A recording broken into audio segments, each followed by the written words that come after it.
Hello, friends. I don't know if I have anybody watching or not, but we're gonna have a stream. I think this screen is a little too big, so let's. Oh no, I didn't do that right. Oh, I'm not doing the right thing, am I?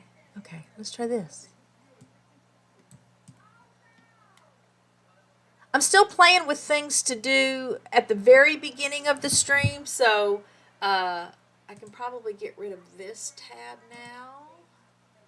But we are going to spin the wheel a little bit again today to come up with some topics. I changed it up and added some things and removed some things, so hopefully it'll keep us on track so that we can have a good time today. I know I'm going to have to reposition that window that I just used when we get ready to look at the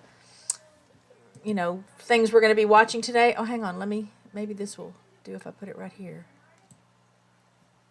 I don't know if that's showing up on your screen when I do that or if it's only showing up on this OBS Studio. I'm still learning how to use OBS Studio, and I watched a video on YouTube yesterday that teaches how to have guests on the show. So some of you that have been following the channel for a while remember that when I first started doing my Friday live streams, and I called it a roundup, and a big focus at the time was to showcase channels that I was following and watching, and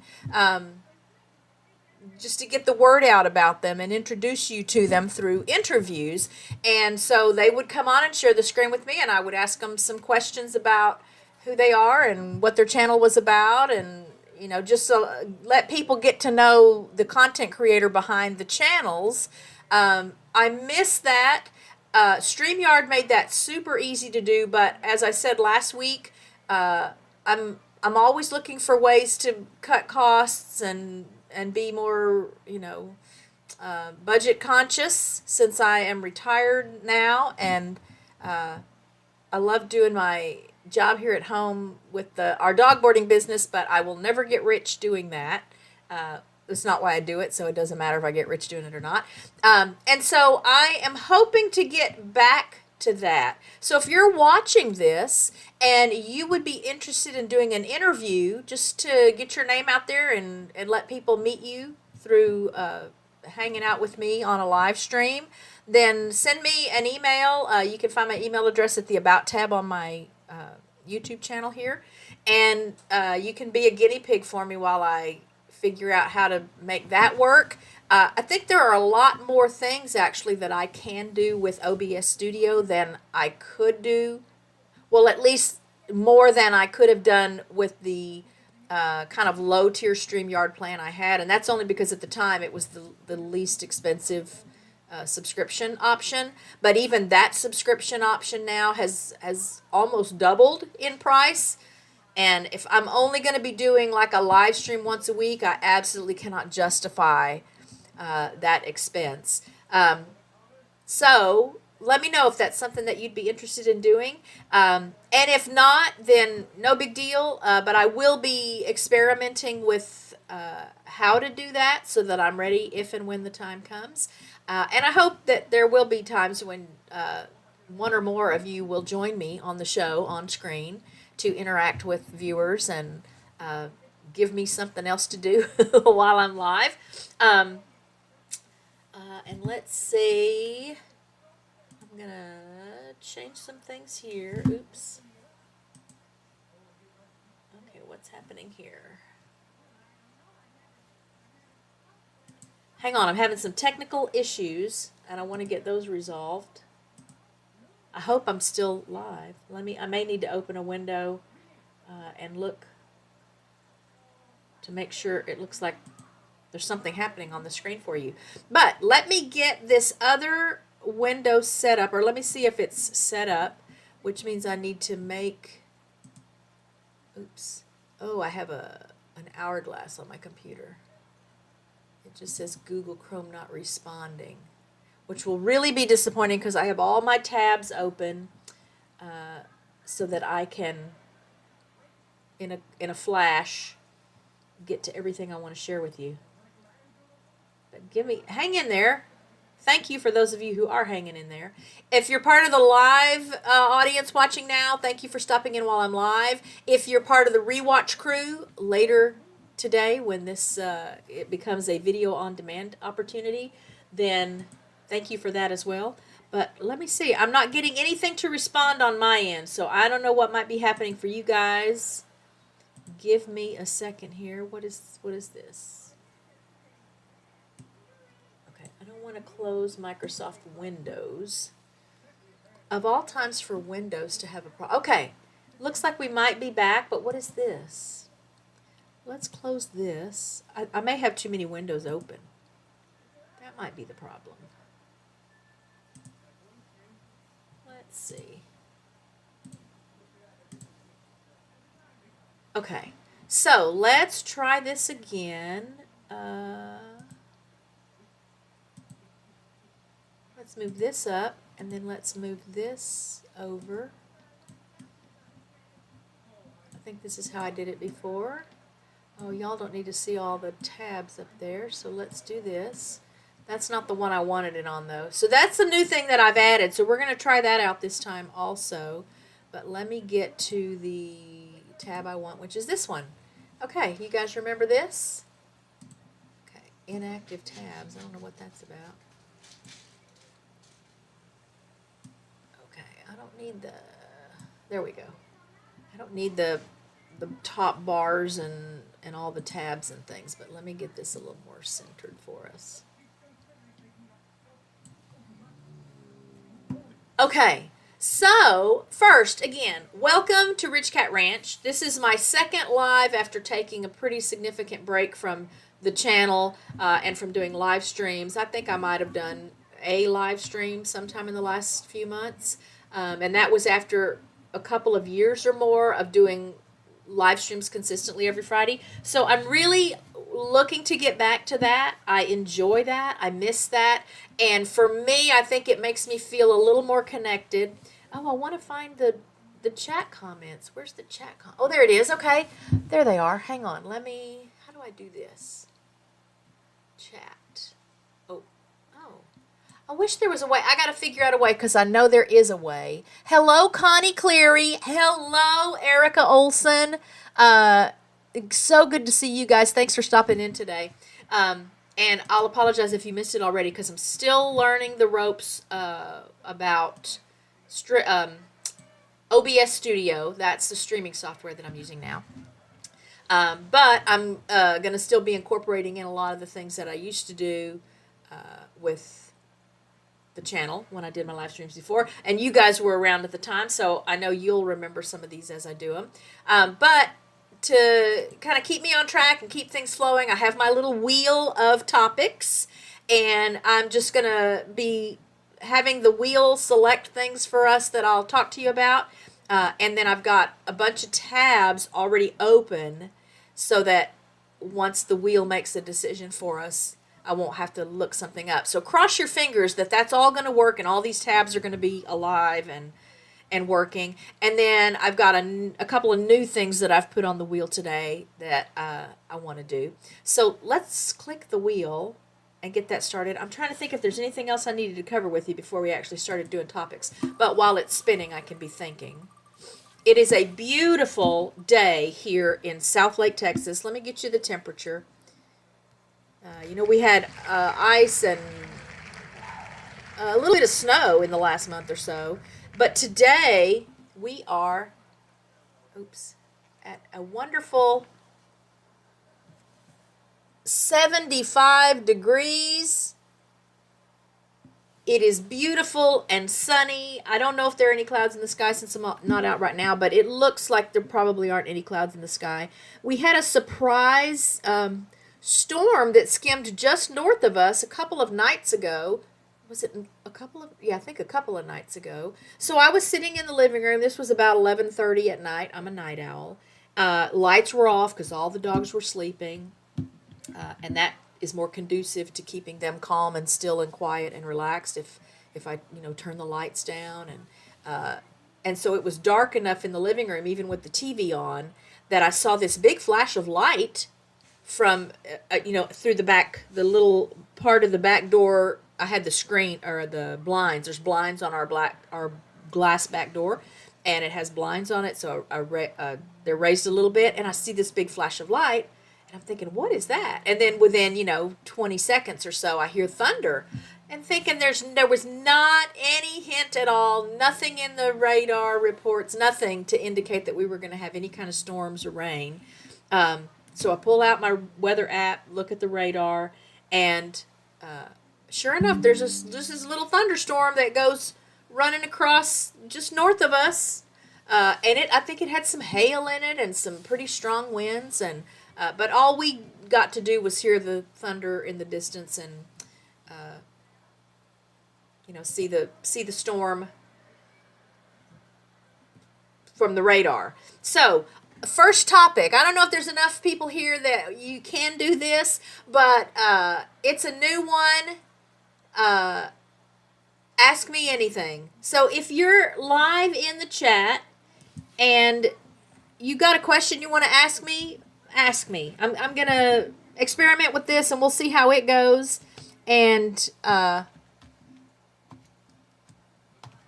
go for it. So I'm watching the chat. And we'll see if anybody might have a question for me. I guess I'll just keep talking while this is happening. We had a boarder go home today. He's been here, I think it might have been his 4th time to stay with us. And so when he first stayed with us, like last October, he was 4 or 5 months old, just a baby. And then it was a couple of months, I guess, before he stayed with us again. He's a German Shepherd dog, so they do grow really, really fast. But I was blown away by seeing how much he had grown. So look at that. Richard's in the chat. So, yes, I need duck feed. If you'll get me a bag of that Nature Wise 20% with a bag of cracked corn. I did see that you called, but I don't take phone calls during live streams, so I think he probably didn't realize what time it was. So, yes, a bag of the 20% Nature Wise and a bag of cracked corn. Thank you. That means he's on his way to the feed store. Okay, so back to an ask you. Oh, that was your question, huh? Need anything from the feed store?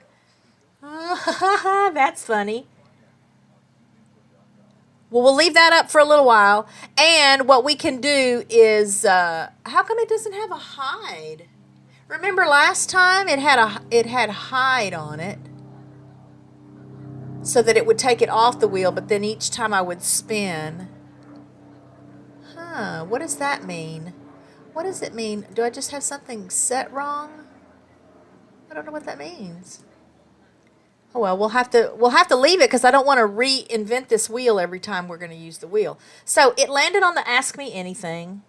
you can, you know, throughout the show today, if somebody wants to ask me anything, like anything about me, about, you know, my life, my history, my family, my whatever, go ahead and ask it. But since I don't have a question yet, I didn't think that would be the first thing to come up. That's funny. I was hoping it would come up, and you know, after more people had time to log into the show. And Erica says, "I want some chicks and ducklings with feed, please." Oh yeah, can you swing that for Erica? And then I guess we'll make a road trip. Okay, so Erica's asking about an update on the horses. They're good, and they did remarkably well during the freak cold spell that we had, you know, a couple of weeks ago. We went through a lot of hay, and for those that don't know about equines, that they self-regulate or they thermoregulate by keeping their digestive systems working. So when it's cold, that's why you can, you know, live in Montana or Canada or someplace where it gets like cold. Like we don't even have room to talk down here. Cold here is like under 30, well, for me, cold is like under 45 degrees. But cold in other parts of the world, obviously, is negative numbers, even without the wind chill. And people can keep their equines healthy and alive just by making sure they have plenty of hay so that they're just eating like throughout the night or whatever, whenever the cold is happening. They are just constantly eating. So they're doing great. The vet came out and did their annual checkups in September last year. And when I called to make the appointments, Cabo had been, I don't really want to say walking a little bit funny because I don't think it's anything that anyone else would notice. Richard had not noticed it. But I just every now and then would catch a glimpse of him. I may have shared this with you guys already. And it looked like his back left leg, his back driver's side leg was just, there was something a little bit different about his gait. And he's very much a giant toddler as it is. So he's the horse that comes up from, you know, the back acre and he'll have a cut on his butt or he'll have a something stuck on his face or and so he's just very accident prone at times. I mean, he's very strong and healthy and agile and pretty sure-footed, but he, I think, is just really curious, and so he squeezes himself into places sometimes where he probably doesn't really fit, and then getting out, then, you know, he gets scrapes and cuts and bumps, and anyway, so he had been walking kind of funny, and I didn't know if he stepped wrong or what it might be. So the vet came out, did their checkups, did their annual vaccinations and their Coggins tests, and then evaluated his leg. It looked at the time that it was a problem down by what I guess would be his ankle, so just above his foot. Yeah, Erica. So Erica says they grow thicker hair up north too. Even ours are very. Delilah is very fuzzy. She's very teddy bear looking right now. Cabo not as much, but you can tell that he's got longer hair or another layer of something. And that's why we don't blanket here. We see horses with blankets on a lot, but the blanketing, if moisture collects on them from, you know, either because there's precipitation or because they're sweating a little bit, because even in the cold, you know, you got lots of layers, and I know a lot of times when I would be out, I would come in and I was sweating, even though it was so cold outside. And so if you have a blanket on them and then there's that layer of moisture trapped, you know, between the blanket and their fur or their skin, that can be bad for them. So our philosophy here is just that we really overdo it with the hay, which is saying a lot because I feel like Richard overdoes it with the hay anyway. But, I mean, they were going through, well, I don't even know what to tell you. When it's not hot and we don't have to worry about supplementing as much with hay because they got acreage to forage on, we probably go through a regular bale, like a 2-string, you know, 50-pound bale of hay every 3.5 days, 4 days. We were going through a 3-string bale of hay. So that's like 130 pounds, I think, of hay, like every 60 hours, if maybe even more frequently than that. But I mean, it's just what had to be done so that we could keep them safe. Cabo will go in the barn. He's not he's not so wrapped up in guarding his territory. But because Delilah is a mule, and I think that's where this comes from. We've had times when it's a hailstorm, like it's hailing, it's terrible, it's dangerous, and tornado sirens, sounding, and she's standing right out in the middle of the paddock, just on guard duty, because that's just the nature of mules and donkeys, and she takes that job very seriously. So she's a little less inclined. Hey, no, it's fine. She's a little less inclined to go in the barn to get out of the elements, but Cabo, I guess, he grew up in his posh existence, living out at the racetrack and being born and bred and trained to race. So he had all the luxuries and comforts that an expensive horse would have. So he doesn't mind going into the barn. But they're doing well. So the doctor put him on some anti-inflammatories and just told us to keep an eye on it and watch, and that if the issue that I was seeing with his leg, which she saw too, so I guess I should have said that when she came out, so right away she saw it, because she knows more what to look for than I do.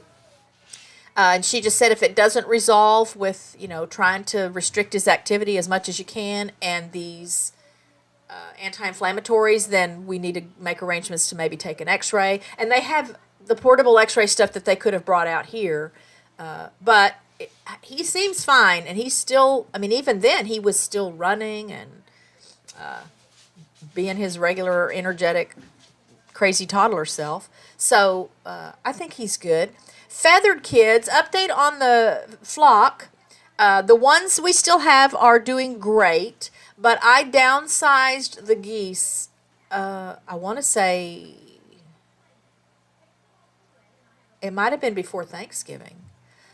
Only because, we had lots of goslings hatch last year, and a friend of ours that lives out east of here, out near Kaufman, I think, that I met through Bland's Promised Land Ranch, because they live near each other. I don't remember how we initially talked about it, but she was interested in some of the goslings, because I knew already that if all the eggs that were being laid really hatched and turned into goslings, that we just don't even have space for that. The pen can only accommodate so many birds, and again, they have to have forage area and plenty of space. And so she came and picked up 6 of the goslings when they were like 2 days old, and that left me with, well, I've got 6 now, but we had someone that I met on Facebook. There's a livestock buy-sell trade page on Facebook, and so I posted there that I needed to downsize my flock, and a precious family, where do they live? Royce City. I think it's about an hour and 20 minutes from here. So they made a trip out, and they took 9, not just goslings. It was a mix, a couple of the goslings that we still had, and then a couple of the color goslings that we had. So I kept, for the most part, I've got the older ones. So the ones that, they've been here longer, so I know it would be more comfortable for them to stay here. And I kind of felt like the younger ones, they were just still new to the world, because they just hatched in March and June last year. And again, I think she came before Thanksgiving. She and her husband came before Thanksgiving. So we're down to 6 geese and 21 ducks. We had 22 ducks, but if you missed it, I think I talked about this last time, we lost a duck to a coyote. My second oldest girl in the flock, she would have been 7 years old in July this year. And a neighbor called me, again, this has been probably 6 weeks ago, called and to let me know that there was a coyote back out on the berm of the pond watching the flock. And so, but by the time I got some shoes on and got out the back door, I saw the coyote running off with her. And she wasn't with the rest of the flock. And she wasn't with the geese. That's probably the biggest thing that was not working in her favor, because the geese are very protective of the flock. They're very territorial. They're very loud if danger is near or they see or sense a threat. I love watching when they hear a hawk, because we have all kinds of wildlife here, and they will hear a hawk, and they're all looking up at the sky to either watch it if it's, in view, or figure out where the sound is coming from. I don't know, unless the ducks stay with the geese, obviously, they can't be much protection. She was off again completely. She had just gone through the little pass through from the duck yard to the back pasture, and all the other birds were on the other side of the pond, so north of her, probably, 80 yards.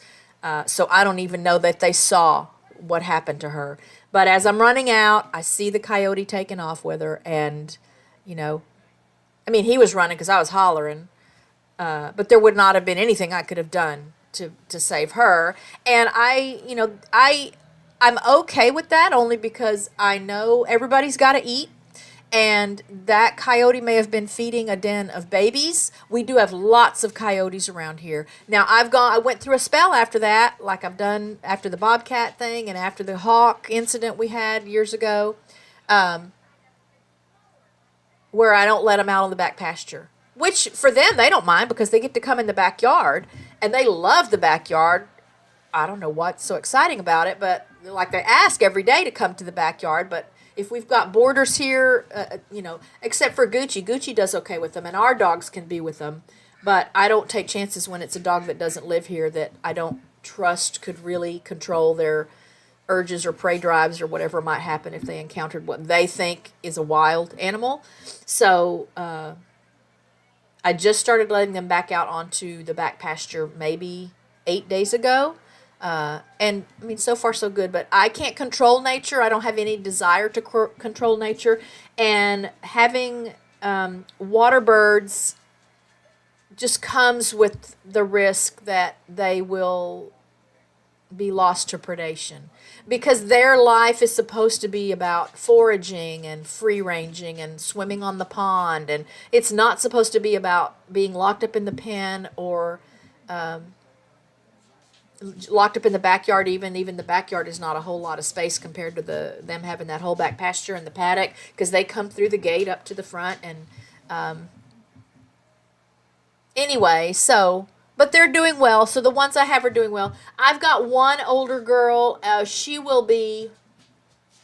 came to me already not in great health.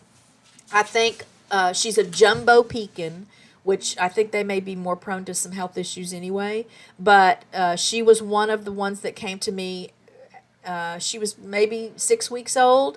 Extreme niacin deficiency. So she already had so many problems with bones and joints. And it was a little bit hard for her to get around, even as a little duckling.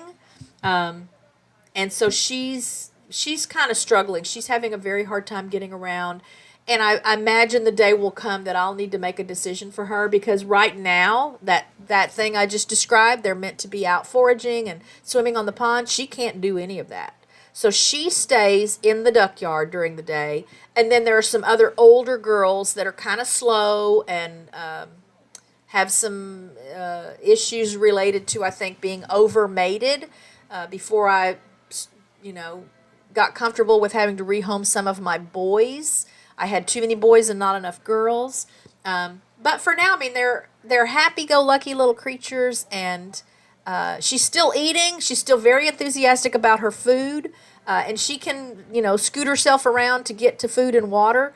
But I think they're doing great, and the geese adjusted beautifully to having a big chunk of their numbers go away somewhere. But, just like dogs, they don't have long-term memories. They're very easily trained because they can be conditioned to follow the same routines when you do that long enough. So there wasn't, it was kind of traumatic the day that everybody left, because trying to catch the ones that were going to go to the new family is not as easy as it sounds. But I'm tickled for the ones I still have here again, because they're among my older ones that have been with me the longest. Let's see. Guinea Keats. Oh, okay. I may look into that. Yeah, the ducks, the water birds are great pest control. I don't think we've seen ticks in the yard at least for the last 5 or 6 years. We've had ducks since 2016, and then we added geese to the flock in 2019.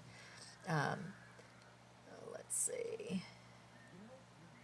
Making sure I'm not. Yeah, grass is greener. I guess that's what the fascination with the backyard is. But there's, I don't know if those were the Ask Me Anything questions or not. So that still pertains. If there's something you know that I have never talked about on the channel, or that maybe I have talked about it, but you didn't get the whole story, or you're wondering, feel free to ask.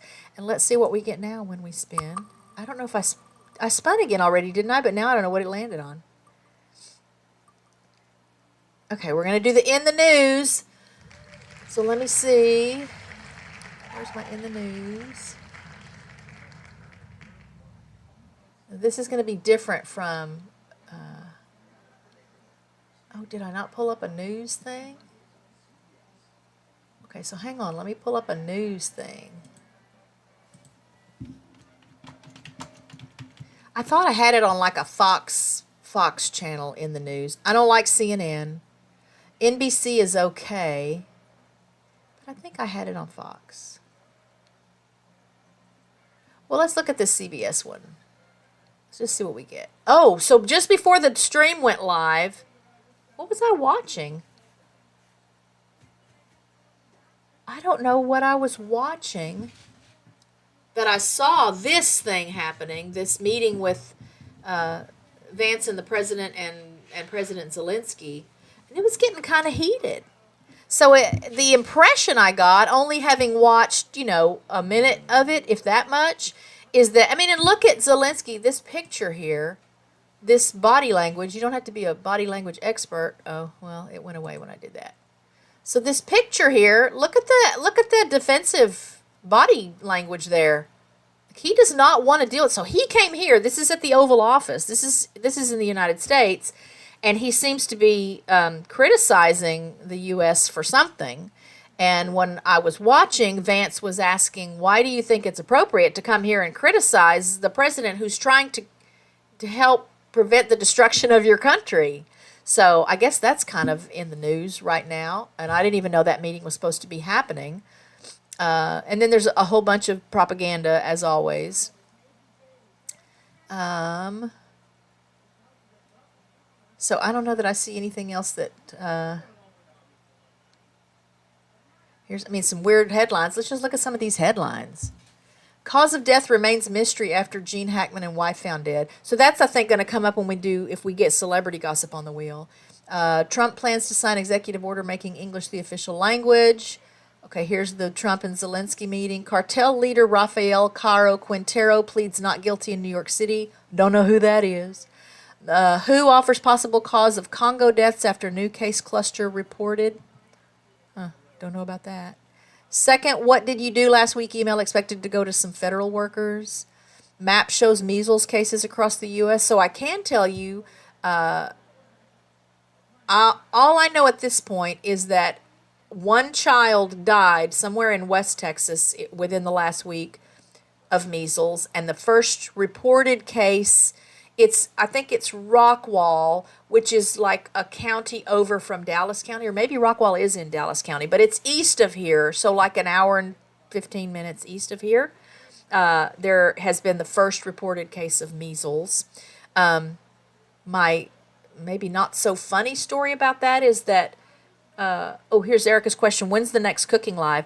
I am planning one because I'm really itching to learn how to do, it'll be a sourdough one, I think, because I'm really itching to learn how to do inclusions. I want so badly to get a lemon blueberry sourdough loaf to turn out right, but it's just going to take some more practice because the couple of ones I've done have not been, I'm sure, I'm my own worst critic, and they were edible, but I want to learn how to do inclusions. So I think I might be doing an inclusion loaf.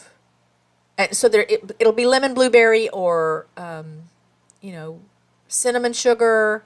I'm thinking a sweet loaf because I haven't done any sweet sour bread loaves. I made my first sandwich bread sourdough loaf a month or so ago, and it was amazing.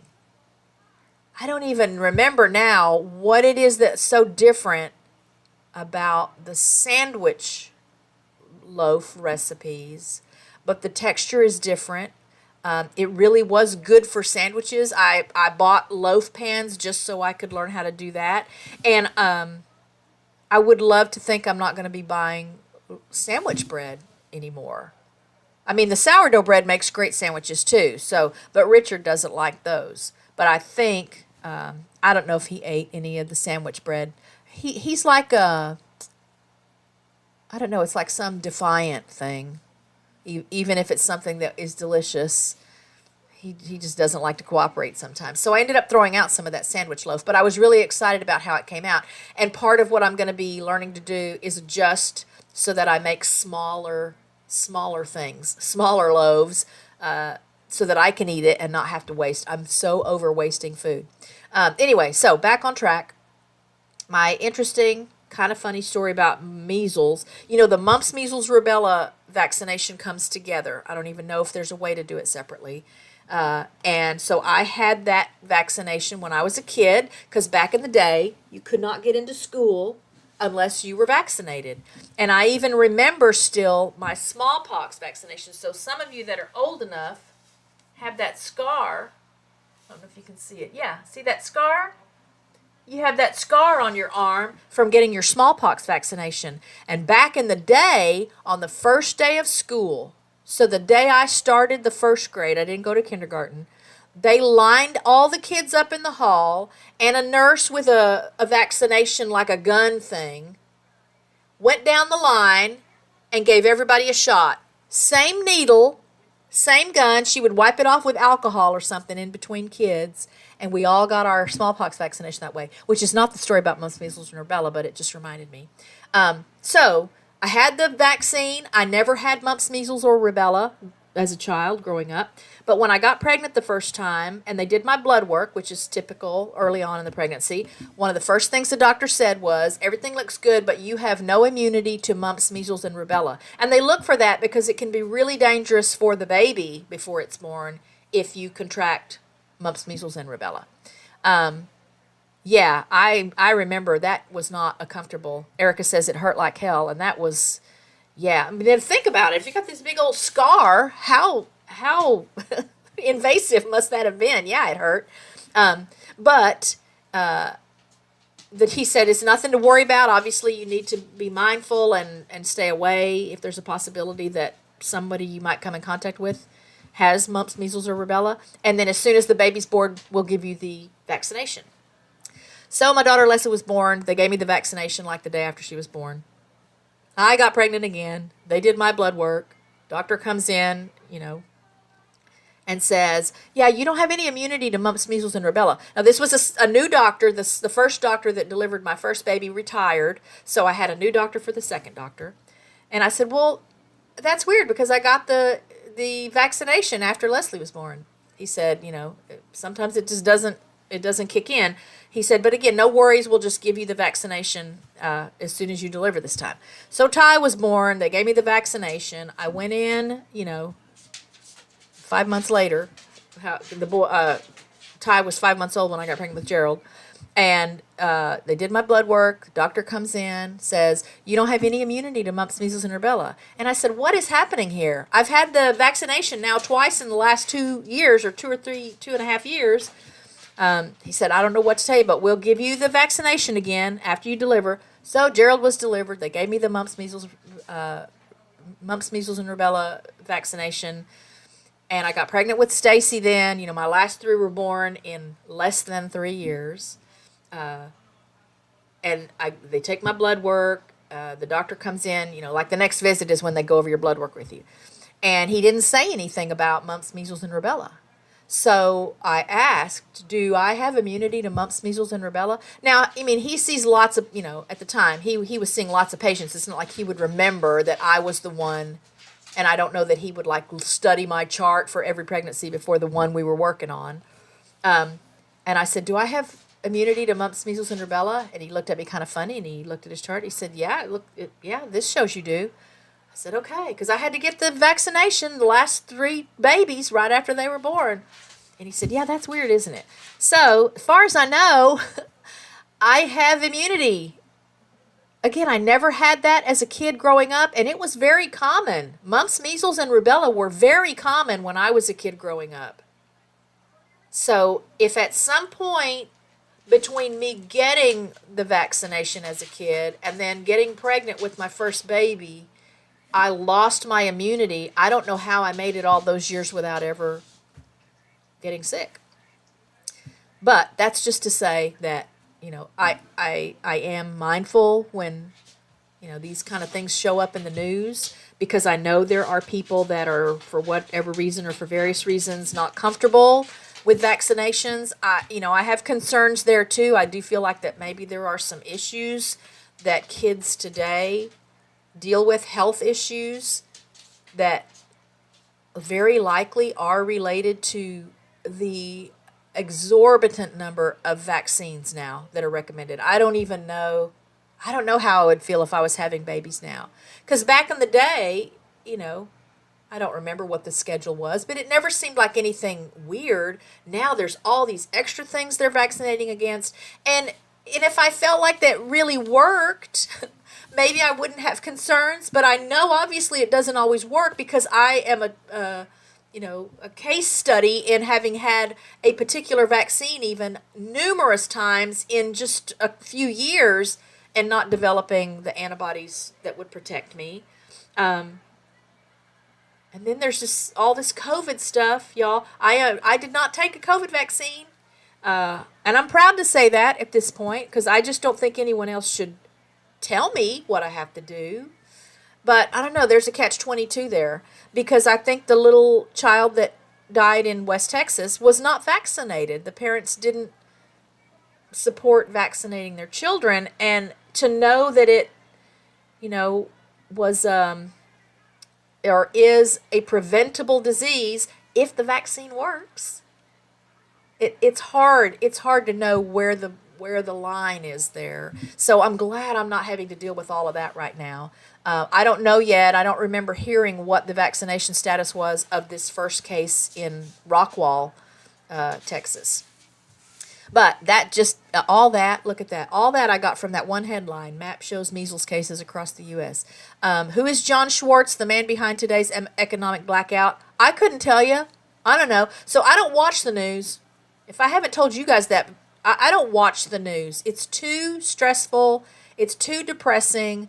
I do try to keep up with, like this. I'll look at headlines, and if there's a big enough story or case, that's covered on YouTube or something, if I'm there, I might watch something about it. But I just think it can be so overwhelming, and just surviving and getting by day to day can be stressful enough. So, maybe that's ignorance on my part. I do listen to news radio in the car from time to time, but I don't go out much. I go grocery shopping, once a week maybe, and that's probably the only time I get out and drive the car. Let's see. More headlines. Pope suffers breathing crisis but responds well to treatment, Vatican says. Unexploded mortars found and detonated at airfield. I do know that one thing that's been in the news, it seems like a lot here in the last week or two, has been these airplanes either crashing or having to abort their landings because of screw-ups with the air traffic, the control towers and stuff. So I don't see any of that on here, so maybe it's not happening today. Anyway, so we don't have to go over some more of these, but I guess it's, it's good to stay informed, but I just don't want to be overloaded with negative information. And again, so much of what's in the news, it's propaganda. Somebody's paid for it. Somebody somewhere has the means to influence, manipulate even what people know and believe and think and feel and say and how they behave by inundating them with, again, all this information. So I'm not saying that any of these headlines we just read are not legit. I don't know, but there's been enough of that in my lifetime that I know it's a real thing. I know it happens, and I know that there is very likely a very small handful of overly powerful people that have their hands in the media. Okay, you don't have to agree with me, but that's my take on it. I'd be happy to do a live stream. Maybe I'll do a cat reacts video, and we'll just talk about some of the biggest stories or crises over the last 50 years that turned out to just be like a man-made manipulation thing. If you haven't watched the movie Wag the Dog, I highly recommend it. I think Dustin Hoffman's in it. I don't remember who else. But that's the premise of that movie, is that some powerful people create this whole fake war for, their own gain or whatever. So go find the movie Wag the Dog. It's very interesting. It can be very educational if you want to learn the lessons that it teaches. And art mimics life. I really think somebody at some point when they were dreaming up this movie idea was aware that, yeah, it happens. It is happening. It's always happened. And at least people need to get a little birdie in their ear to tell them to be mindful of that. So that's enough about that. Let's go back to the wheel. Okay, I don't want to take it off of there. We'll just have to remember what we've already done today in case something comes up twice.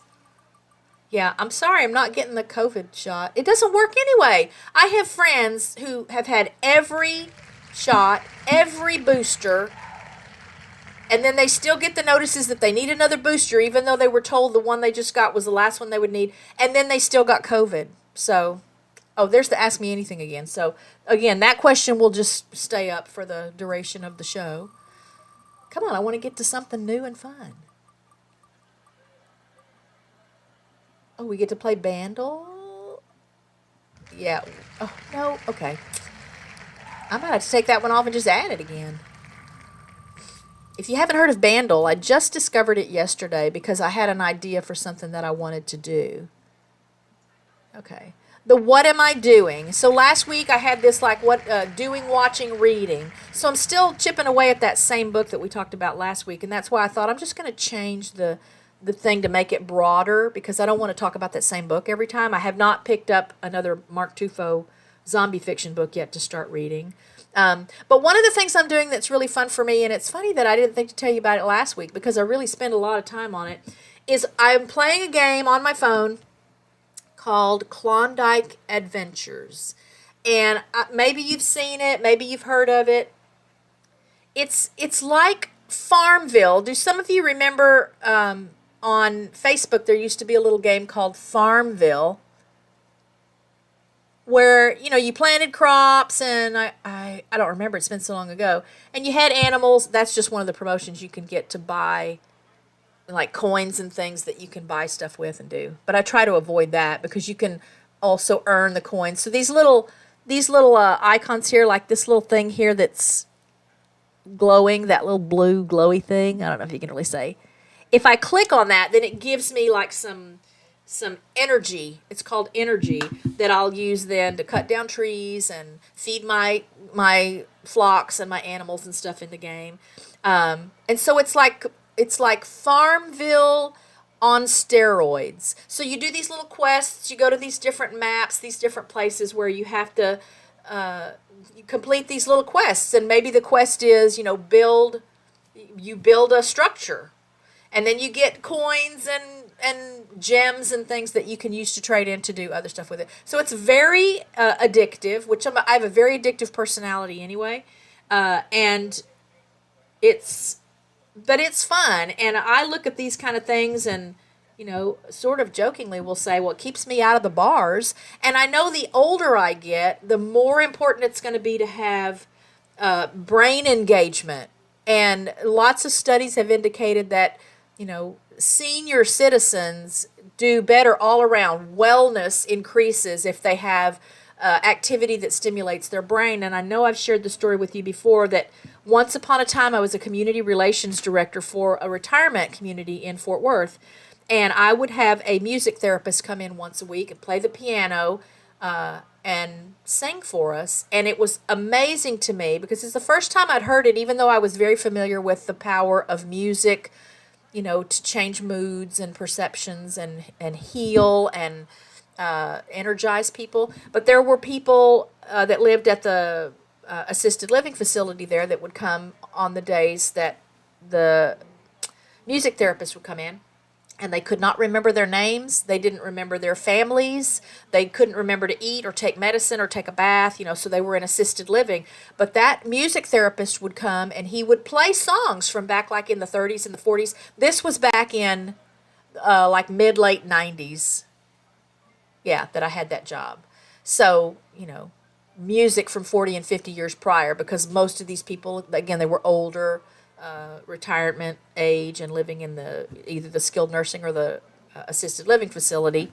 And those same people that could not remember to take care of themselves or what their connections to people that had been in their family their whole lives was, they knew every word to every song. They knew rhythms, they knew the beats, and you would just see some kind of magical connection happen. Why did I start talking about that? What am I doing? Oh, just because I was talking about how important it is, particularly as we get older, that we do things that stimulate our minds. Now, I don't know what will happen if the day comes that my vision is too bad to play games or, anything that would require me being able to see. But for now, I'm, doing my part to thwart whatever brain diseases could happen if I didn't spend a lot of time keeping my brain busy with stuff like that. That's the excuse I'm going to use anyway. And I expect one day when I'm living in the nursing home, I will have an Xbox, or I will have access to an Xbox. So I can still play my first-person shooter games and do those kind of things that, again, look up. There's studies about the impact that has as we age. So there's a what am I doing? I won't cover too much more so that each week I'll have some more to share with you. So let's just close this. Let me check the comments. Okay, Erica plays Klondike. Awesome. Yeah, and I say addicted, but only because I do it every day.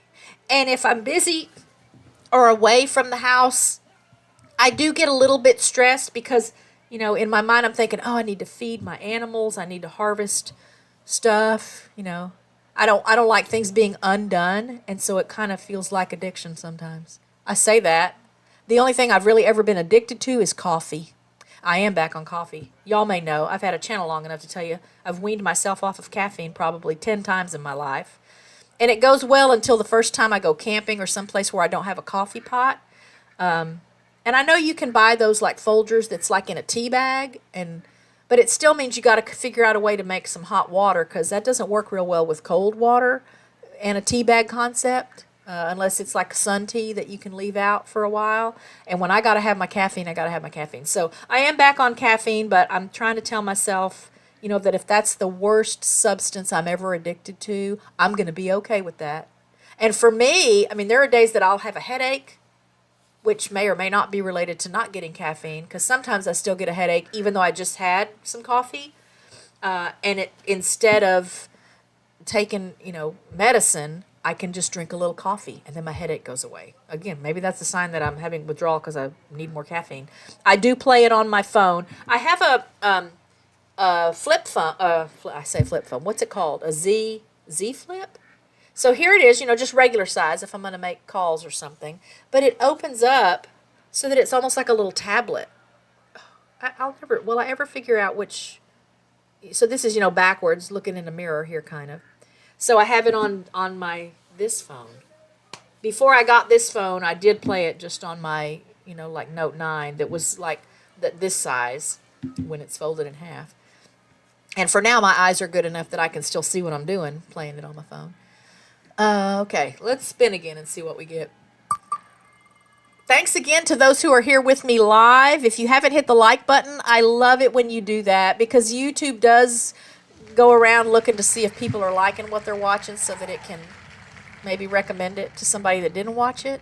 And I would like to get the channel back to where it's on a track to grow and I can share things with more people. So games and trivia. Last week I talked to you about, where is it? Okay, so I joined AARP, and one of the reasons I joined AARP is because they have free, I mean, there's lots of perks, but, and I've been getting, like stuff in the mail and emails and stuff from them for a long time. And I just thought, oh, I'm not old enough for that. But I don't remember where I saw, probably an email I got, and it mentioned the games. So I looked around and I saw some of the games I could play, and I thought, you know what, this is fun. It would be fun to do on the channel, and it would just be fun to do in general. So we're going to try one of these out for the first time. I played something. I played a word game on here, but I don't remember what it's called. But I saw this Right Again trivia. I don't know anything about it really yet, but I thought, you know what, we can try that out, right? Let's try that out. Hopefully I'm still signed in. If not, I'm going to have to look up my sign in. Okay, I don't want that. Okay, let's see. I don't know if there's sounds or not, but I'm hoping that, I don't know where to put this so that I can still interact with my screen. Experience finely tuned handling and stability in the new 2025 Mitsubishi Outlander. A world-class venue wherever your journey takes you. Make this a little smaller. Nope, can't do that because then it changes what you guys see. Okay, so we're going to select today's game. And let's see what we get. Right Again trivia for, let's see, I want this, oops, right here. Today's theme is Seeing Red. So again, I can't see I'm going to make this screen smaller. I'm going to make the OBS window smaller so that I can see the, oh, what did I do? Okay.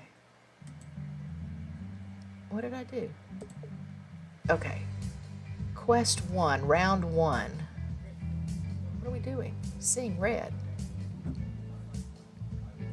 Okay, so I guess we'll pick something. I don't know what I'm doing, y'all. Which superhero wears a red uniform with a yellow lightning bolt on his chest? So there's a timer. Okay, good. We get to... Okay, so you guys sound off because I think it's the Flash. Yeah, Erica, that may be one reason, too, I haven't signed up before. But I think this deal, they had a promo. It was like $15 for a year. So I thought, okay, again, it keeps me out of the bars. I think it's the Flash. I don't know who those other superheroes are, I don't think. Okay, that's right. All right, so let's do... Oh, I guess at the end you have to play a puzzle or figure out a puzzle. Second question. All Mario games are released on whose video game platforms? I think that's Nintendo. Anybody else have a guess? I mean, I was like a master of the original Mario game on the Nintendo back in the early 80s. Anybody else got a guess? I'm gonna say Nintendo. It's right again. Mario is one of the highest grossing media franchises of all time. My kids thought I was pretty cool back in the day. There was another game I played on the Nintendo called Gradius 4, and it was like that old arcade game called Defender. So you're like a ship that you're watching. So it's third person. You're watching your little ship that you're maneuvering through the sky, and you have to shoot rocks and things out of your way so that you can make it all the way to the end. But it gets harder and harder with each level where there's things darting out in front of you and stuff. And I was pretty good. Connie, you might have to set your speed on 1.5 times or so, because it looks like, unless there's something going on with my system, it looks like your stream might be a little bit behind. I don't know what the picture behind here is going to be. As of 2022, there have been 12 people on the moon. Who was first? It was Armstrong, wasn't it? So my brain immediately goes to Neil Armstrong, but obviously I know Buzz Aldrin was there. Anybody know more about the moon landing? than I do?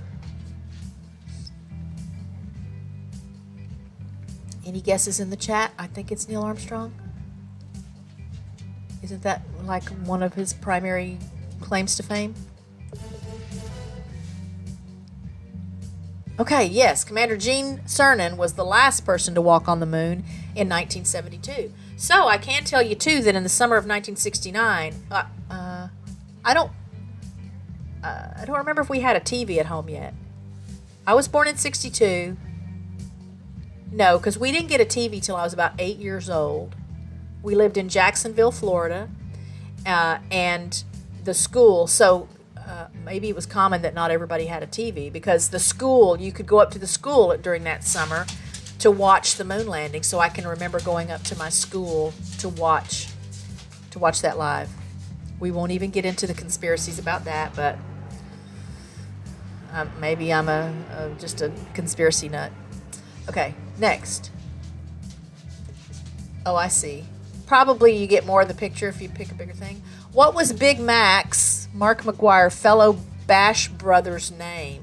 What? Big Mac. Oh, Mark McGuire, the ball player. Big Mac's fellow Bash Brothers' name. Oh my gosh. Okay, well, you got to be a sports person.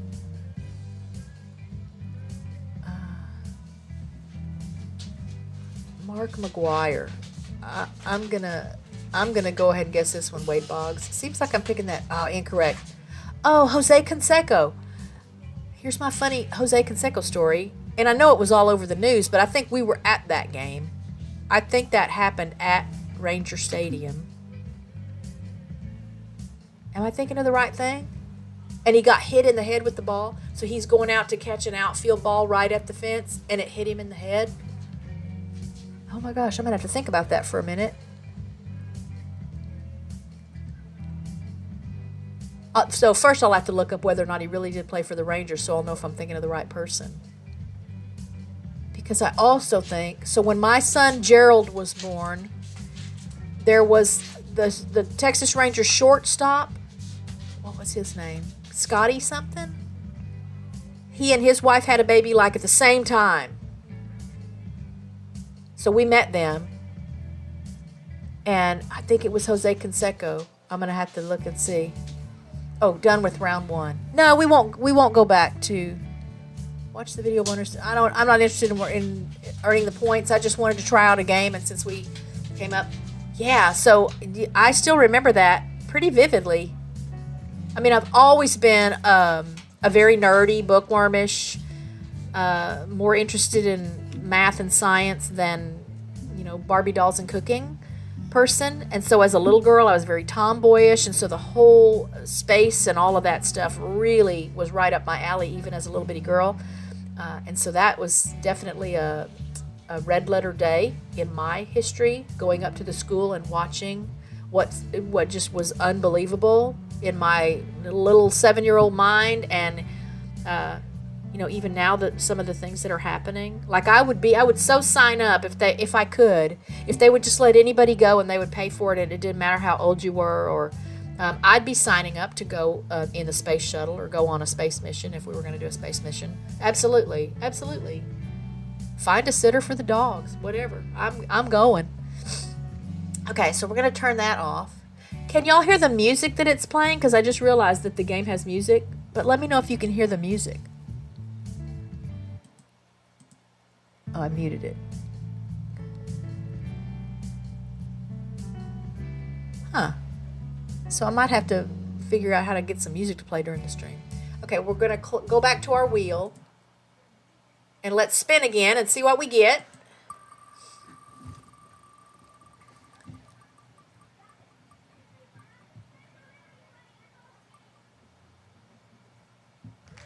Strange but true. I think I have.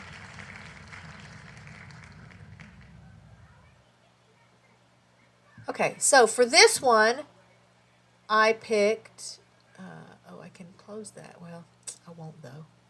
Let's close that. Strange but true. I picked this is from livescience.com. Where's the one I wanted to share? This one. I just thought this was interesting. Was there a real King Arthur? This picture that you see, it says the King Arthur statue Gallows by Reuben Anon stands on a rocky headland on the Atlantic coast of Cornwall in the UK, with image credit to David Collingwood. Oh, where did that go? Wow, why did that reset itself? Come on, come on. See, I already scrolled through these so I could pick one. Okay. Image credit to David Collingwood. A Lamy stack photo. The story of King Arthur has been told and retold numerous times over more than 1,000 years. Camelot, the Knights of the Round Table, the Wizard Merlin, and the Sword Excalibur are all famous parts of the Arthurian tales. However, if King Arthur did really exist, the reality was likely less magical. The earliest surviving accounts date to the 9th century and tell of a leader, perhaps not even a king, who fought several battles against the Saxons. Even the accuracy of these accounts is debatable. There are a number of sites in Britain that legends link to King Arthur, such as Tintagel, a coastal site that was supposedly King Arthur's home, but excavations have not confirmed whether Arthur ever lived there or even existed. Ultimately, it seems unlikely that scholars will ever know for sure whether there was a real King Arthur or whether the man was purely fictional. So I thought that was kind of, that could fall in the strange but true category, because I don't think I ever really thought about it. I always thought he was a mythical thing. I always thought that was just a story. Right, let's see what's coming up next. The word of the day. This is a new one, and just, I don't know what I think. This may not stay. At first, I thought it might be fun to try and find like some kind of big, hard to pronounce words so I could try to pronounce them, and I might still try to do that at some point. I know I learned a lot of bizarre sounding things in my medical terminology class once upon a time. And, you know, if you ever need a lot of syllables, that's where you go, is medical terminology. But let's see, word of the day. I have a word of the day. Word of the day, and this is from vocabulary.com, and the word is reveille. So, and I wanted to show you, if you don't know how to pronounce a word, you can go to a site like vocabulary.com or merriam-webster.com and tell me if you can hear it. Let me see if I need to turn this up. There's the volume. How do I turn it? Oh, here we go. I'll turn it up and tell me if you can hear it. I don't know if you heard that tone, but when you go to these sites, if you see a word and you don't know how to pronounce it, you can learn that along with the information about the word. Reveille. Reveille. Could you hear it? Reveille.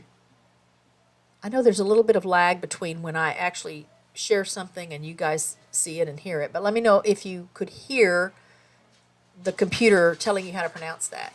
So, reveille is a modification of French imperative réveiller. Wow, I do speak French, but I don't remember that.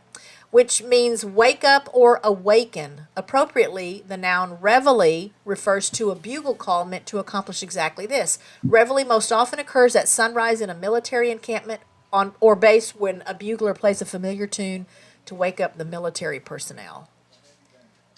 And I don't guess I've ever heard reveille in the morning, but I have heard taps many times. But one of the fondest memories I have of hearing taps was when Gerald came home from Afghanistan. Okay, you can hear it. Good. When Gerald came home from Afghanistan, so he was supposed to come home. There were 2 planes coming in from Afghanistan. The first plane made it, and there was a mix-up in updating, the parents. I flew out to California to be there for when he came home, and only 1 plane made it back, which that is a gut-wrenching feeling. So I'm out there. It's late at night. We knew the planes were supposed to get in late at night. It's dark, and I'm so excited and anxious and, in anticipation of seeing him, because that is when you have someone serving, especially when it's during a war, like a active war, not that I'm saying anything negative about military personnel that serve during peacetime and they get stationed, because that is still such a trying, stressful thing to be away from your home and your family and friends, and, but it had just been such a roller coaster with him being gone. And I wait and I wait, and the guys that did come in on that first plane, they all come, and there's all these wonderful reunions, and fathers meeting their babies for the first time because the wife was pregnant when they left, and he wasn't there. And then I'm like terrified, thinking something happened to the plane. For sure they all loaded on the plane, and then we got word through the. I think there's a website called Parents of Marines, something like that. And they had sent out a message because they had, contacts with the people on base and stuff. And they sent out a message to say one of the planes, because they didn't leave at the same time. One left, and then a few hours later the second plane left, and they encountered bad weather and they got stranded somewhere. They had to land. So they were just delayed getting in. So he was going to get in the next day. He still didn't even know that I was going to be at the base to meet him. And I do have a video. Y'all go to the Throwback Thursday playlist. I think that's what it's called.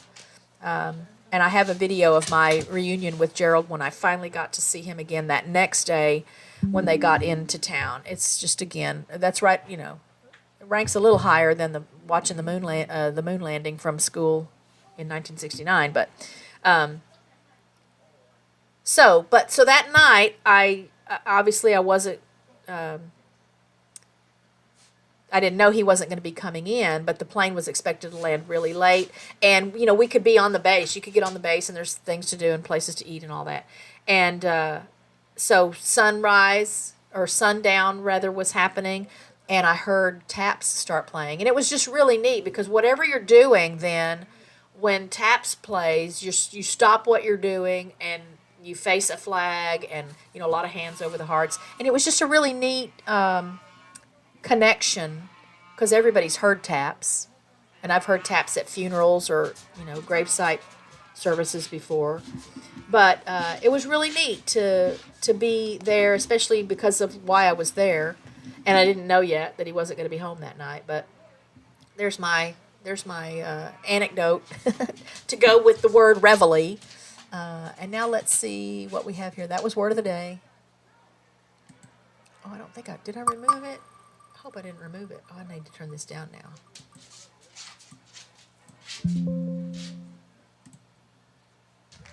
Oh, we're not going to do games and trivia again. Okay, I still see word of the day there, so I didn't accidentally remove it. Yeah, I am not a morning person either. I would not have wanted to be on the base when they were waking everybody up like that. Looks like we're going to get our rants and raves. Okay, so what's my rant this week? My rant, I'm going to go ahead and talk about cooking because I'm kind of boycotting cooking right now. I'm going to do sourdough bread because I like it and I'll eat it. And I told you guys last week about how I had been cooking, and there was a lady that I met on Facebook, and she would come and buy portions. I cooked for a large family because I had a lot of kids. I learned to cook for a large family because I came from a family with a lot of kids. And I am just so over Richard being so picky about food and having to throw away so much food. So even with having someone else come and buy food that she loved, that she appreciated and enjoyed, it was almost as if, I guess he thought it gave him an excuse to not even have to eat as much as he used to eat. So I'm boycotting cooking for now. Now I'm going to cook for myself. And I was thrilled that earlier this week I made myself a little filet and had a big salad with it. And I could eat that every day. I would be thrilled with that. But you could pay Richard $1 million and he would not put a piece of lettuce anywhere near his mouth. So I didn't know there were lyrics to taps. I'll look that up and we'll share it next week. Oh, you know what? I know from, is it the Trumpet of the Swan? Where there are, is it taps that's in Trumpet of the Swan and there are lyrics to it? I have that book. It's like an audio book, me reading that whole book on my channel. If you guys haven't listened to it or haven't shared it with your little kids. It's one of my favorite books of all time, even as an adult. But as a little kid, it was one of my favorite books. So Anyway, so I'm kind of boycotting cooking right now. So I'm all excited because there's things that I love to eat that I would cook, except that it's kind of hard to do some of these just for one person and knowing that nobody else will eat it. But I'm going to learn to make myself like mini chicken pot pies. I love chicken pot pie. But he doesn't like vegetables, and I like vegetables in my chicken pot pie. So there's that. Or pork and cabbage. Golly, I do have a recipe video on making my pork and cabbage. I love that too. Anyway, so I'll still be cooking here and there, but I'm not going to do like whole casserole dishes of stuff for a while. Because I don't like to eat the same thing every day. He would, because he's just so picky that he can't make himself eat something different. Let's see what we got here. Oh yeah, it would go in the freezer. It would go, but he still wouldn't. He still wouldn't eat leftovers. So yeah, my stuff. If I'm gonna cook stuff that I like, I can learn to freeze little portions and eat it. Makeup foil or parchment paper packets. You can make them ahead and freeze. Yeah. So I'm gonna be experimenting with that. But that's part of my rant for this week is just waste in general. Being wasteful. I don't like to be wasteful. It's been nice to have like the ducks here because there are some things I can give to them, like vegetable wise. There are things I can give to them so that if I don't need like a whole bell pepper or a whole thing of zucchini or whatever, they can eat some of that stuff. So that's kind of nice. Fruit, again, not too big a deal. So if it's produce kind of stuff, it doesn't go to waste as much because we do have some animals here. Yancey loves greens and she gets berries every now and then. And I don't know if I showed you guys her new tank setup because I got her lighting changed. I learned that the UVB bulb she had been using for years and years, it's too bright over there, isn't it? Wasn't really what she needed. And the reason I learned that is because she has some retained scoots. So as a turtle grows, they have little sections of their shell that come off because it's like the Hulk, he gets big and his pants bust open. And so that's kind of how turtle shells work. As they grow, the scoots, loosen and come off because then there's a bigger section underneath it. But she's got some retained scoots, and I learned that it's because she didn't have proper lighting. So now she's got it's a T5 12% UVB fluorescent bulb that hangs across her whole basking area. And then I've just got a basking spotlight for her. And she's a happy camper. She does have scoots that are lifting off slowly but surely. And one other thing I learned that can help with that is to feed her blueberries and or blackberries. So, every other day or so she gets a couple of blueberries or blackberries, which she loves. This girl would eat fruit every day, but that would be too much sugar for her. Good. Parrots could eat stuff. Yeah. Well, we do. What I need next is a snake, y'all. I would love to have a pet snake. I don't think that's going to happen anytime soon, though. Okay, so that's rants. And then what are raves? Oh, I'm going to go get something that I'll show you as my rave.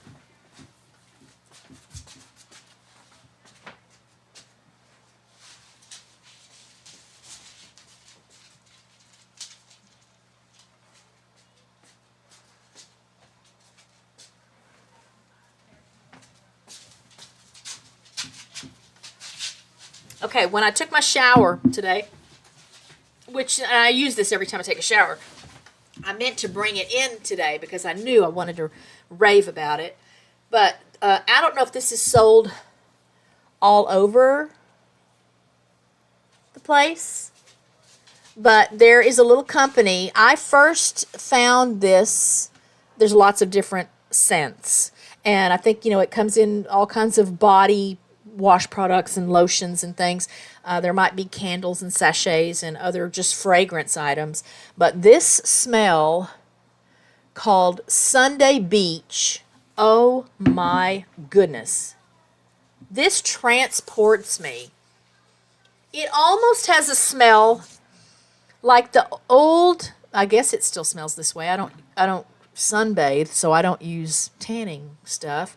But it definitely makes me think of the beach because I think, oh, that smells so good. If I remember right, I think this has a smell like the copper tone. So the copper tone suntan lotion from back in the 60s, like when I was a kid. And I loved the smell of that then. And obviously, I associate that smell with being outside and being at the beach. I love the ocean. That's so ironic. I love water. I love the sound of water and the way it looks, but I hate being underwater. Like I'm almost, it's almost a phobia. It probably is a phobia to be underwater. I don't like to be underwater. But this Sunday Beach, it's a goat milk lotion, so it's very creamy, and it your skin absorbs it nicely, and it just smells so good. I'll put some of this on before I go to bed at night. It works like I like the smell of lavender also, like lavender and sandalwood together is something that I really like, and it's very calming for me. This has that same impact. So even though I sort of associate it with a higher energy concept, being outside and playing in the sand and stuff, it's just a happy connection that, oh, it just, anyway. So I don't know if you can find it everywhere. Oh, I started to tell you, I first came across this line of products. Who's this company? Simplified. The company is called Simplified. At Buc-ee's. So there's a Buc-ee's. If you don't know about Buc-ee's too, you need to check that out. There's a Buc-ee's, the closest one to us. It's maybe 15 minutes from here, 20 minutes from here, at 35, and I don't remember what the cross street is. So once that was finished, we'd been hearing all the hype about Buc-ee's. This has probably been 4 or 5 more years ago. So we went to check out that Buc-ee's. And among the things they have there, because that's what's fun about Buc-ee's. I mean, there's like a food court area and all kinds of clothing and sporting equipment and camping equipment. And so Buc-ee's, even though I think it's considered a truck stop, so it's got lots of fuel pumps and stuff, and maybe a car wash and things like that. It's like a little shopping center. I mean, it's not little. It's a big place. And they had this stuff. And so, of course, I smelled all the lotions and everything, and this one right away grabbed me. So I just bought a little sample size of the lotion.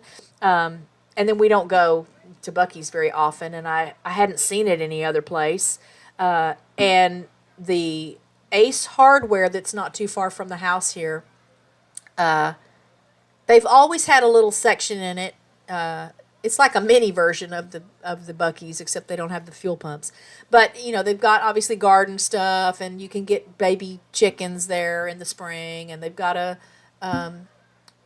like the home improvement things, plumbing supplies and air conditioner filters. A hardware store. But they've always had this little section where they've had candles and scented laundry aids and like rubs and stuff to put on meats for grilling and all kinds of grilling supplies and stuff. And then little scarves and some jewelry. They had a little jewelry counter there. Well, they expanded that non-hardware thing. They have a whole area now that used to be the store next door to them. I don't remember what it was, a flooring store or something. That's just filled with, again, this kind of stuff. Cosmetic stuff, healthcare, lotions and candles and clothes, lots of clothes and hats. And so we were there probably around Christmas time because we love going to Ace Hardware for stocking stuffer stuff because they always have little novelty things, that you can put in stockings, little gadgets and little interesting little candies and things like that. And they had a sign, I think, saying they were going to be expanding their section of this stuff. So we went to check it out. It's probably been, I still think it was around Christmas time. And so I got a big bottle of this. I've got a big bottle of body wash in this same scent. So, man, I'm happy. Yeah, that might be worth a drive. That might be worth a little road trip, Erica, just to go find a Buc-ee's. It's a fun experience. Um, yeah, there's something about the sound of water. We have a city pond right next door to the property here that has a big fountain in it. And at night, for sure, I don't pay as much attention to it during the day because there's lots of other sounds during the day. You know, there's always somebody, it seems like, working with a chainsaw, or there's just, I wouldn't call it noise, but it's just, there's sounds of activity and stuff during the day. But in the evenings then, right around dinner time, it starts getting quieter and people are home from work, so you don't hear traffic sounds on the streets, you know, not far from us. And I'll be more aware of that fountain. And there's lights on the fountain. So if it's evening time dark enough and you can sit out and just watch that fountain and hear that fountain and see the lights, it's very therapeutic. Let's see. Let's spin the wheel. So that's my rant and rave for today. Gotta have balance in the universe, so I gotta have a rave to go with a rant. No, we're not gonna do the ask me anything again. Y'all know you can ask me anything. We'll just spin a couple more times before we call it quits. I don't expect to do everything on the wheel every day. All about animals. So what we're going to look at today, because I haven't checked in on this nest today, but the Duke Farms in New Jersey nest, mom laid, 3 eggs this year, which back in the day, when I first started watching the nest, I think she used to always lay 3 eggs, but then they had, you know, it's New Jersey, so they had some tragedies there with losing eaglets. Oh, they're all here. Okay, and this is exactly what I wanted to check, was to see if, I don't know what happens if I do full screen. Well, I don't know if y'all can see it. So it looks like, I can't see well enough here. This little one here must have, he looks relatively dry. I'm going to say this probably just hatched within the last 2 hours. So all 3 babies are there. So that's going to be all about animals. I do still watch some eagle nests. We talked last week about M15 and F23 losing their 2 eaglets this season to the HPAI, highly pathogenic avian influenza. That is still a concern. Reports about black vultures in the San Antonio, San Marcos area here, which is 3 or 4 hours from us. But the black vultures are back. I noticed the black vultures that visit our property every spring and summer are here. There's a trio of them typically. I've only seen 2 of them, but usually there's a trio of them that hangs out with us, and they eat leftovers after the ducks and geese have finished their meals, and they've never caused a problem. But obviously I'm a little concerned. I don't think those birds would have come from that far. I think they live around here, but again, I can't control nature, and I don't have any desire to control nature. So I'm happy to be logging in for the first time with you guys to this nest today. Let me turn that down. To see that all 3 babies have hatched. Speaking of 3 eggs, and since we're talking about eagles, y'all know I love them. Jackie and Shadow at Big Bear Valley. Also, Jackie laid 3 eggs this year. Pip Watch starts for her tomorrow. Is that right? This is the 28th. So they have 3 eggs this year. Typically, she only lays 2 eggs, but they have not had a baby hatch from this nest in 2 years. I think 2022. Oh, maybe 3 years. Particularly because the winters there are just brutal. I don't quite understand. I know laying season is tied to length of day. And so regardless of what elevation they're at or where they are in the country, they would still have the same number of hours of sunlight every day that we would have here, or that, South Florida would have. But it gets really cold here, and there have just been so many instances where the brutal, brutal winters did not allow for the eggs to develop. The parents have to get up every now and then. And then there's predation. So there have been eggs lost to crows in particular here. But they're doing a great job, and the eggs look wonderful. And I'm just impressed that Jackie just decided, you know what? Because last year, I think it was, she even laid 2 clutches for like a total of 5 eggs or something, and none of them hatched. So they have not had a baby here since Spirit hatched, again, 2 or 3 seasons ago. Yes, so Cindy is an eagle lover along with me. And so this is, this is my second favorite nest of all time. I love that Southwest Florida nest. There's a lot of them that I watch. And then the other nest that I'm really hopeful for, and Pip Watch starts for them also in the next few days, is the sauces. Oops. I don't know how I managed to switch it to that other thing. So sauces, Jack and Audacity. Also, they have not had a baby hatch here in several seasons. And it's always because there's something about Audacity or maybe it's the thing that's going on with Audacity is because of the environment. I suspect it has to do with DDT that's been used in that area in the past, because that impacts shell development and strength for eagles. But this poor eagle, so one season she laid several clutches for like a total of 8 eggs. And I still don't think they got any babies that year. So they laid 2 eggs early, when it was time for eggs. The highlight. When the cameras go offline because of the solar power, whatever, sometimes they go to highlights automatically. But they laid 2 eggs, but the second egg broke, within, I think, just hours of being laid. But we think that the egg that they're still laying on, again, that should be pipping in the next week or so, or pipping or hatching, we think this is the first egg that was laid. And it still looks good. They have a very deep nest bowl here, so it's sometimes hard to see, but the cam ops people on all these cameras are like magical people, and there have been some pretty good shots, views of this egg, as we're watching. Oh, here's someone in the chat for this thing that says 9 more days to start Pip Watch. So I'm a little ahead of schedule, but I'm so hopeful for this little family. And there's another California nest. We won't go through all of these, but there's another California nest. Oh, I didn't close my wheel, did I? I think I did.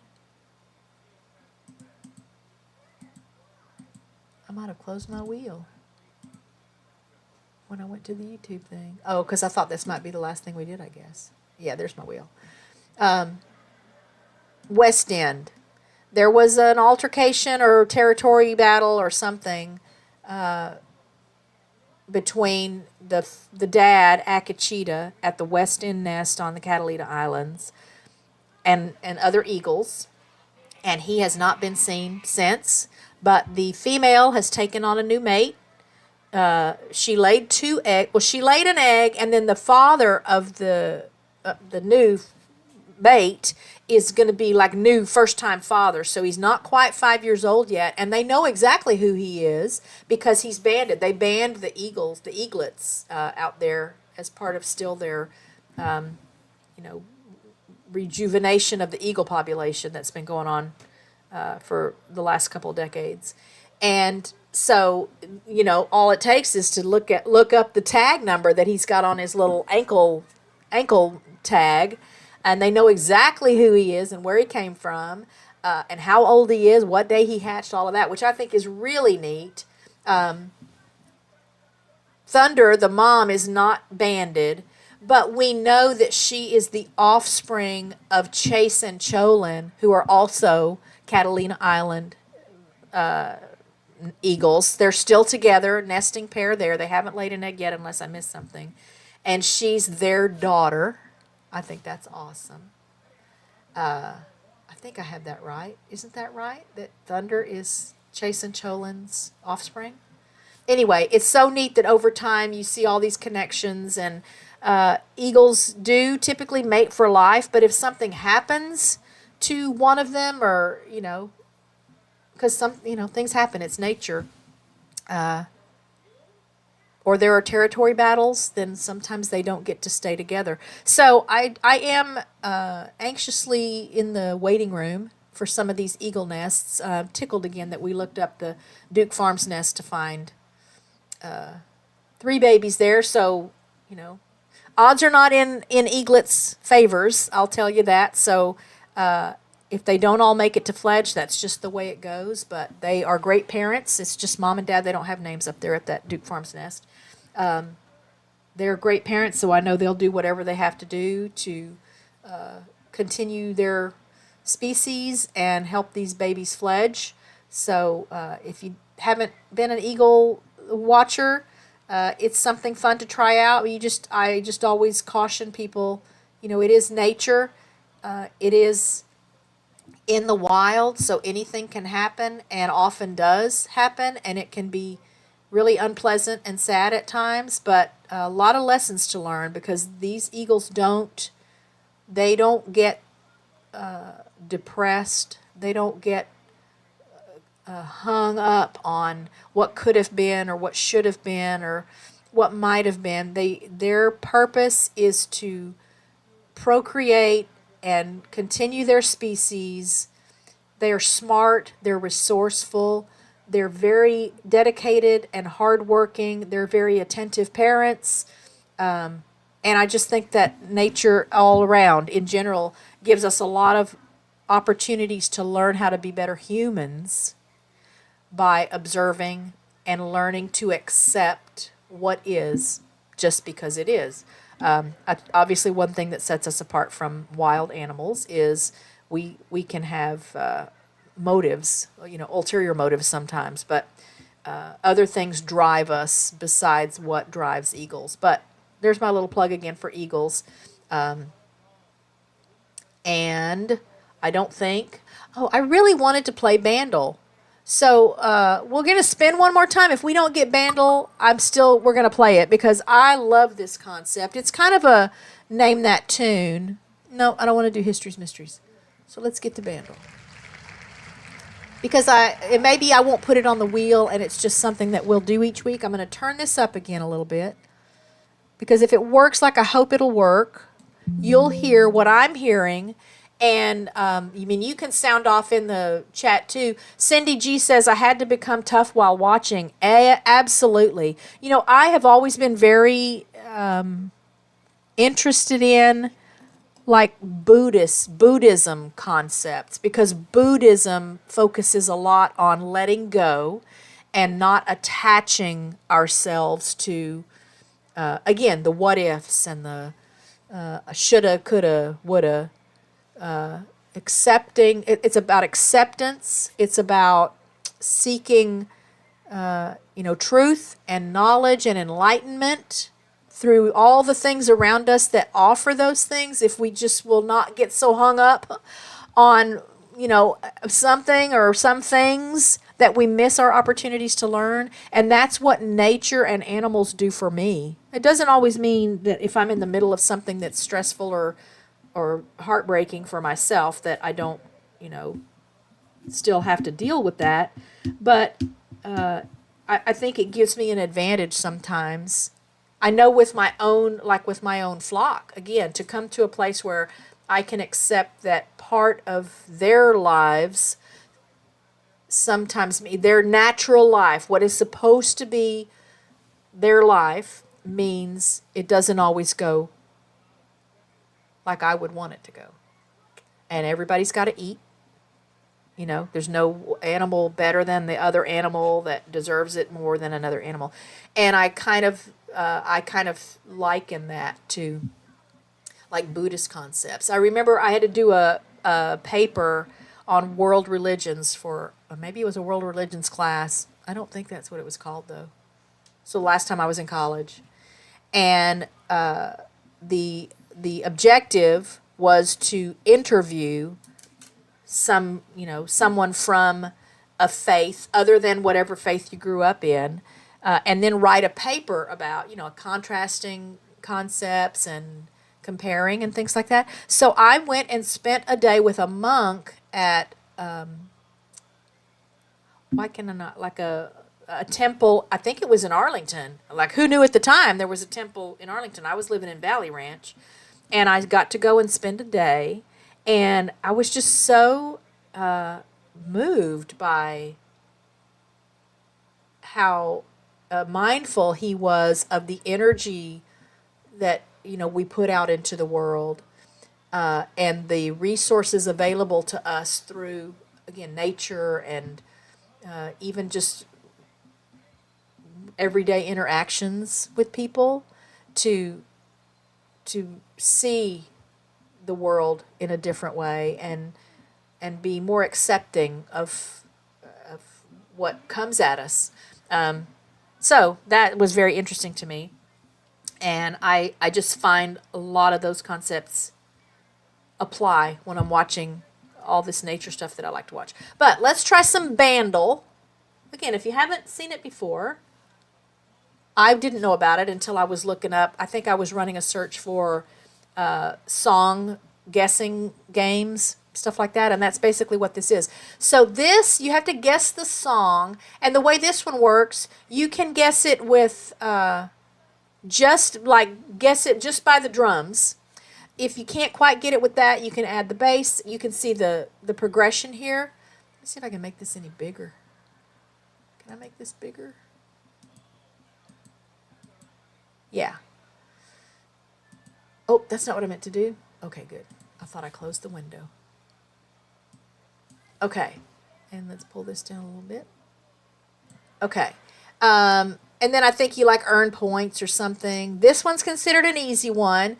This song was released in 1961, so just a smidge before I arrived on the scene. And let's just give this a try. So right now we're only going to hear drums. If you have guesses, feel free.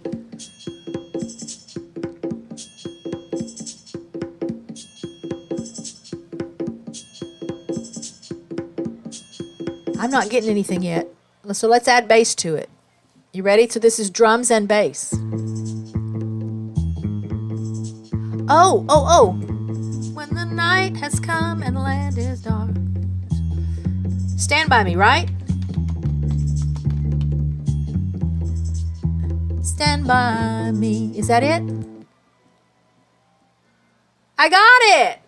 So you see how that works? Oh, I thought it would play the song. But that might be a copyright thing if I play the song.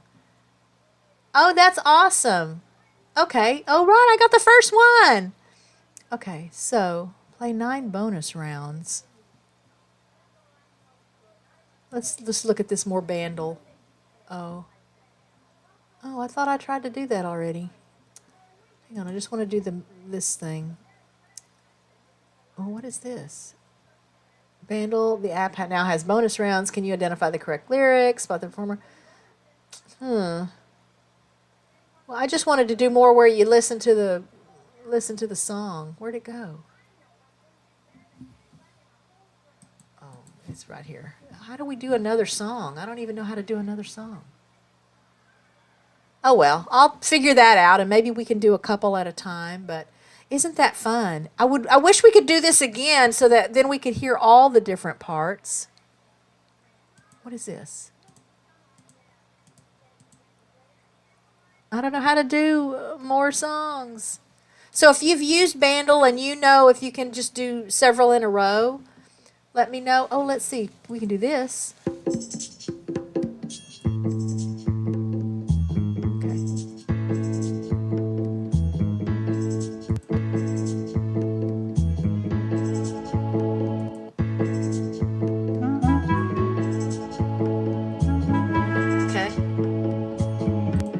That's fun. Anyway, I really wanted to try that game, so I'm going to be playing with that, I think, even when we're not doing live streams, if I can figure out how you can listen to more than one song at a time. So let's close this. Let's move this here. Oops. Oh, that's not what I wanted. There it is. Let's do this. And make this big so we can start wrapping things up. Oh. I know there's a way I can create transitions for scenes. I'll have to figure that out too. So that if I want to go to this screen, from the other screens I had on, it'll be a smoother thing than me manually sizing things and moving them around. All right, back to chat right quick. Cindy's mom passed 2 years ago due to Alzheimer's. Richard's mom also passed a couple of years ago due to Alzheimer's. So, again, just super important to keep your brains working and busy and exercised. And I trust that there will be a treatment and a cure for Alzheimer's. Maybe there already is one, and it's just not a sure thing yet. I don't know how that works, but I'm hopeful about that for sure. It seems like it's more prevalent now than it was in years past. Maybe reporting is just different. I don't know. A lot of things that seem like you hear about them more, but it's really just because there are more ways to hear about things. Anyway, as always, and I have a post up still from last week on my community tab. If there's a topic you want me to look into, because I think I'll expand the live stream at some point, and then there will be, we'll discuss something. I'd like to do it that way. That'll be kind of new. It was sort of a crutch for me for a long time because I would have the interviews on the show. So I didn't really have to come up with a whole lot more content because there was like a co-host that was helping keep things going for the duration of the show. And since I don't know how to do that yet, I do know that Sandy at Friends of Big Bear Valley said she would love to come back on the show again sometime. So I would love to think I can figure out the whole guest on the show thing before the season ends, so that once the babies at Big Bear hatch and fledge, we can have Sandy come back on again and just give us the synopsis of this year's season and what it means for Big Bear Valley and fans and followers of Jackie and Shadow to have had a successful season. They have sure been due a successful season. And then Annette at Wild Heart Ranch. I don't know if you guys remember. That's one of the last, is that right? One of the last live stream interviews I did. They're up in Oklahoma. It's a wildlife rehab and, facility there. And Annette's done what she does for a long time. I follow them on Facebook. That's where I first learned about them. They do have a YouTube channel, but I don't think they're very active there. They've got several eagles in their care right now, and I don't think I shared. I think I shared it on my Facebook page. They recently kind of walked us through the whole triage process when they got this eagle in, and they were doing the exam and trying to figure out what was wrong, and that was really neat to me. So, in my other lives, I was going to be a lot of things. I don't know that I ever wanted to be a veterinarian, but I love working with animals, and I've always loved working with animals. And as a little girl, I was that kid that I would catch anything that would be still long enough to be caught. That meant snakes, spiders, any kind of bugs. I mean, we would catch cockroaches. My sister and I were just, peas in a pod, and nothing was off limits. Now, my mother was just horrified most of the time to see what we were carrying around or what we would bring into the house. But I've just had a lifelong love of animals and nature and wildlife. So it's funny that I never thought about veterinary medicine. From the time I was about 5 years old, I was going to be a doctor. Anyone who asked me, I was going to be a doctor. And there was no question about it. And I started out as a pre-med major at UTA. Then I got married, had a lot of kids, put it on a back burner. Went back to school. I was going to be a nurse. Did that for a couple years. Got divorced. Then didn't have the means or the time to take care of 4 kids and go to school and work full time. So I know they say it's never too late, but it might be too late. So I'm accepting what is because it is. And I'm going to make the best of what I have to work with right now. And I would love for that to be this YouTube channel. So thank you to those that popped in today. Again, thanks if you're catching it as part of the rewatch crew, because those are the things that I need to be able to stay fulfilled and feel like I have a purpose here. And I will be. I know I have a video I'm going to be making soon because the Grubterra folks sent me an email to ask if I would make another review video for their mealworm product for chickens. There's a lot of reasons to support that company. Obviously, my flock loves the mealworms, but they are very ecologically minded, and they do a lot to help reduce waste through the money that they make by selling their products. So I'll be sharing a video on that coming up soon because the mealworms just came in the mail a couple of days ago. And then I'll have a sourdough or a bread making video to come up soon. And I've got, I told y'all last week, I've got my list of videos that I'm working on, but, waiting for consistent good weather because part of what I would like to film would need to be outside. So you'll be seeing the dogs in several of those. I do want to do another reaction video soon. I just don't know exactly what I'm going to cover on it. Shout out to my friend Southern Mama. I still need to give her a call. She called to check on me a week and a half or so ago just because we hadn't talked in a while. And I didn't even know she'd left me a message. So I just need to make some time to call and catch up with her. And I hope you're happy and well wherever you are. I hope you have wonderful weather happening wherever you are, and that you aren't too swayed by the propaganda in the news right now, because that can be very stressful for all of us. But I see this channel as an opportunity to kind of escape that. That's why I didn't want to really go through too many of the news stories. I just like y'all to know that I do like to be aware of what's happening in the world. And maybe that part of the show will go away altogether. I want to bring back Did You Know? That I did add that on the wheel and it didn't come up today, but so a couple of things I probably will just make part of the show regardless of the wheel. We might not even always do the wheel. Once I figure out what things are most enjoyable for me and that give me the most content opportunities during live streams, I may just have like a little pattern, a little script that happens for each show where we cover the same things each time. If you ever have a video request, something you'd like for me to do, I will record some more cover songs at some point. That's always on a back burner, but it does take a lot of planning because, I've had multiple times where I'm recording and then there's a fire truck that pulls out of the station that's like a half a mile from us. And so then all the dogs are howling and I don't have a studio. I literally sit right here to do my recordings now. I used to record in the bathroom because the sound really is good there, but that did not help me overcome the unpredictable stuff of, the cats knocking something over and me hearing something breaking while I'm singing, or the dogs howling, or somebody scratching at the door because they need to go outside. So that takes a little planning. But I love that. Music is very healing. It's very therapeutic, whether I'm listening to it or singing and recording it. So I always will be taking requests for songs if there's a song you'd like for me to do. If you don't know what kind of stuff I sing, you can check out my covers, Cat's Music Covers playlist. Although I'll try anything.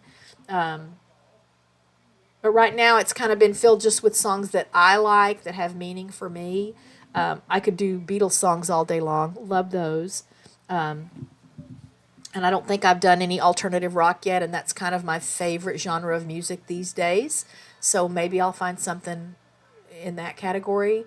But you can always send me a message. Let me know if there's a song you'd like for me to do, if it's something special to you, or I know wedding season is coming up, and I did put a little blurb out on my neighborhood Facebook group, if somebody's looking for a singer for a wedding. Because that's where, back in the day, when I've made money singing, it's been from doing weddings and funerals and banquets and award ceremonies and stuff like that. It's just been a long time since I've done that. So, hey, John Garner, how are you? I'm just about to sign off, but I'm so tickled that you're here. Is it finally spring there? Is spring coming? Are you still snowed in? What's happening up there? Oh gosh, yeah, Lord of the Rings. Like I think I could cure any disease listening to Lord of the Rings music. Yeah, I'm a huge LOTR fan. In case you didn't know, if I haven't shared that story with you, so I'm one of those people that bought tickets for the premiere of Return of the King. I was in Gulfport, Mississippi at the time, and the closest theater that was doing this thing was in Mobile, Alabama. And they were going to show all three director's cuts back to back to back. New Line Cinema was there. I have all kinds of trinkets and things I brought home that were part of this package. I don't remember what theater it was. And it was like 11 plus hours of movie. And then there were breaks in between. They served us lunch and dinner. And again, they had New Line Cinema people there to talk about the films. And it was amazing. It was amazing. And the anticipation. So I'd already seen each of the first two films multiple times. My late husband worked for Cinemark Movie Theaters. He was concession manager for the Cinemark Movie Theater in Gulfport, Mississippi. And so we got to see movies all the time for free anyway. But, I mean, I would pay to see the Lord of the Rings movies. So we did have to buy those tickets to go to Mobile to see the Lord of the Rings movies. And I just think, you know, aside from John Williams, Howard Shore is a master score writer. Almost 69 degrees in Bend, Oregon. 2 weeks ago it was 6 degrees. Yeah, I know you guys. When I've complained about weather, then I remember I probably should keep quiet because I don't have any room to complain. We just don't know what to do with it when it gets cold here like it gets up there. But that's it for this week. Stay safe. Find the good. If you got a rant, make sure you have a rave to go with it.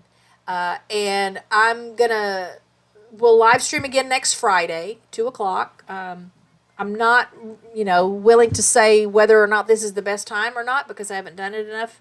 And I don't know that enough people realize I'm trying to get back into doing it. So share the stream if you will, just so people will remember, oh yeah, she used to do live streams on Fridays. And then be watching for some videos. I'd love to promise you I'm going to have something out by a certain time, but I don't know why I don't feel like I'm ready for that kind of commitment yet. But there will be things coming. Again, I think it's a blessing that this Grubterra delivery came and that they asked me to do another video because maybe that will be the kickstart. I still have so many shorts ideas and so many video clips I could use for shorts. But I'm always thrilled that you're here with me. I appreciate you. I love you very much. I hope you enjoyed, yourself today.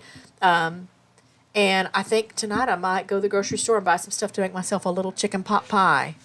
So there. See you guys next time. And again, smash that like button for me. And that's all for today. Bye, friends. I love you.